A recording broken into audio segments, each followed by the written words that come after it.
জয় মা, জয় মা। মা, মা গো, তুমি মঙ্গল করো।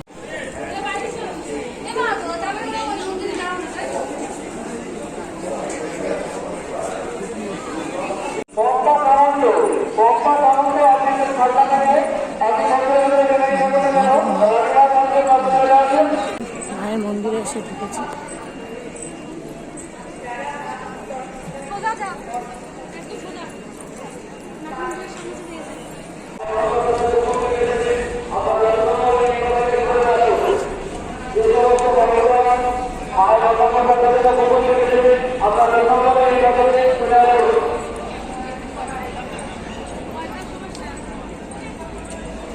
এই হচ্ছে মায়ের মন্দির,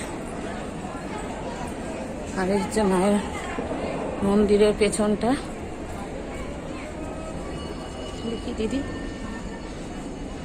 এই যে পেছন দিকটা।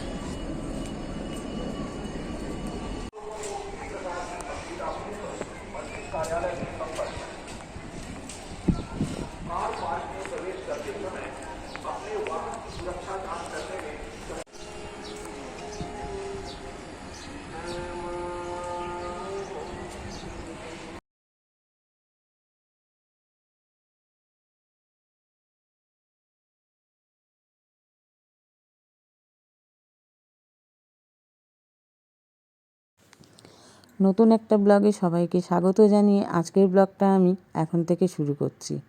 তো আজ তো মঙ্গলবারের একটা সকাল, 2 জানুয়ারি।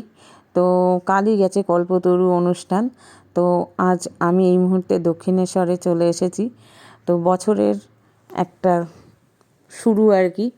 যাই হোক, নতুন একটা বছর, নতুন একটা দিন, নতুন একটা মাস দিয়ে আমাদের তো 2024 চলেই আসলো। নতুন বছরকে স্বাগত জানিয়ে সবাই বরণ করে নিলাম। তো আজকে থেকে কাল থেকে আমাদের নতুন বছর আমাদের শুরু হয়ে গেছে। তো যাই হোক, পুরনো বছরে তো মনের অনেকের অনেক আশা, কারু পূর্ণ হয়েছে, কারু পূর্ণ হয়নি। যাই হোক, সবার মনের ইচ্ছা পূর্ণ হোক নতুন বছরে, এটাই বলবো। আর জীবনটা তো একটা শিল্প, নিজেদের মতো করে সাজিয়ে নিতে হয়। সুখ দুঃখ, ভালো মন্দ সবটাই থাকে। তো যাই হোক, 2023-এ ভালো মন্দ সব কিছুর মধ্যে দিয়েই কাটালাম। আর 2024-এ পাও দিয়ে দিলাম। তো আশা করি 2024-এ তোমাদের সকলের খুব ভালো হোক, ভালো কাটুক। নতুন বছরটা সবাই খুব ভালো আনন্দে কাটাও। তো এটা বলেই আজকের ব্লগটা আর কি শুরু করলাম। আর দক্ষিণেশ্বর এসছি, দক্ষিণেশ্বরে কিছুটা সময় কাটিয়ে তারপর চলে যাব বেলুর মঠে। তো চলো, দক্ষিণেশ্বরে এসছি যখন, পুরো মন্দিরটা তোমাদেরকে ভালো করে ঘুরে একটু দেখিয়ে দিই। আর মা ভবতারিণীর দর্শন করব। আর তোমাদেরকে ভবতারিণী মায়ের দর্শন করাতে পারবো না, তার কারণ তোমরা জানো ভেতরে কোনো ক্যামেরা অ্যালাউ থাকে না। তো মন্দিরের চারপাশটা যতটা পারবো তোমাদেরকে তুলে ধরবো আর কি। তারপর এখান থেকে বেরিয়ে যাব বেলুর মঠের উদ্দেশ্যে। আর আজ কিন্তু ঠিক করেছি বেলুর মঠে গিয়ে প্রসাদ খাবো।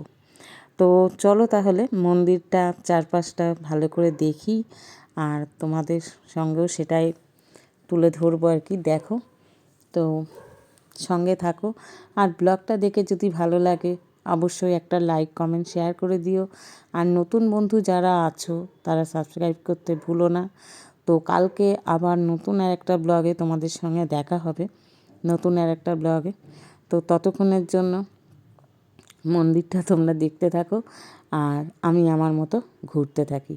আর দেখো, আমি কিন্তু এখন এই মন্দিরের পেছন দিকটায় সেই যে গঙ্গার ঘাটের দিকে আর কি এসছি। খুব সুন্দর, ঘাটে যে সবাই স্নান করছে। আর একটু পরেই আমি বেলুর মঠে যাব, ওই ব্রিজটার নিচ দিয়ে আর কি। তো দেখো, খুব সুন্দর লাগছে। সবাই অনেকে এখানে এসে স্নান করে তারপর পুজো দিচ্ছে। আর আজও তো খুব ভিড় আর কি, জানি না কত সময় লাগবে আর কি, প্রচণ্ড ভিড়। যাই হোক, এই ভিড়ে লাইন দিয়েই অনেক ভোরের থেকে অনেকে লাইন দিয়ে পুজো দেওয়া শুরু করেছে। তো আমিও এসেছি, একটু সকাল সকালই এসেছি, কিন্তু আসার পরেও দেখছি বিশাল লম্বা লাইন। যাই হোক, সঙ্গে থাকো আর ব্লগটা দেখতে থাকো। আর ভালো লাগলে একটা লাইক, কমেন্ট, শেয়ার করে দিও। আর নতুন বন্ধু যারা আছো তারা সাবস্ক্রাইব করতে ভুলো না। তো টাটা, সঙ্গে থাকো। আর এটা দেখতে দেখতেই এরপরে বেলুর মঠের উদ্দেশ্যে আর কি চলে যাব। তো ততক্ষণ তোমরা মন্দিরের আশেপাশটা আমার সঙ্গে থাকো আর আমার সঙ্গে সঙ্গে মা ভবতারিণীর মন্দিরে দর্শন করো। ভবতারিণী মায়ের দর্শন তো তোমাদের করাতে পারবো না, আর নিজেই কখন গিয়ে পৌঁছাবো মায়ের সামনে সেটাই জানি না, এত লম্বা লাইন। যাই হোক, তো সঙ্গে থাকো আর দেখতে থাকো। আর এই যে দোকানগুলো দেখছো, এই দোকানগুলোতে পুজোর ডালা পাওয়া যায়, যার মানে বিভিন্ন ধরনের ডালা রয়েছে, তোমাদের প্রয়োজন মতো তোমরা ডালা নিয়ে নিতে পারবে। এখান থেকে ডালা নিয়ে মায়ের পুজো দিতে পারবে। এখানেও তোমরা জুতো রেখে দিতে পারো এই দোকানে। আর নালে তো তোমার মন্দিরে ঢোকার আগেই তো ব্যাগ, মোবাইল সমস্ত কিছু রাখার জায়গা আছে। তো অনেকে আবার ডালা নেওয়ার সময় এখানে জুতো রেখে যাচ্ছে। যাই হোক, আমি মন্দির থেকে বেরিয়ে আসলাম। এইবার কিন্তু আমি ওই বেলুড় মঠে যাব বলে সেই উদ্দেশ্যে আর কি বেরিয়ে পড়লাম। চলো, এবার তো আমাকে ঘাট পার হতে হবে, আর ঘাট পার হয়ে আমাকে এখন ওপারে যেতে হবে বেলুড় মঠে। তো বেলুড় মঠে যাবো। আজ তো তোমাদের বললাম যে বেলুড় মঠে গিয়ে ওখানে ভোগ প্রসাদ খাবো আর কি। তো চলো, আপাতত বেলুড় মঠের উদ্দেশ্যে বেরিয়ে পড়ি।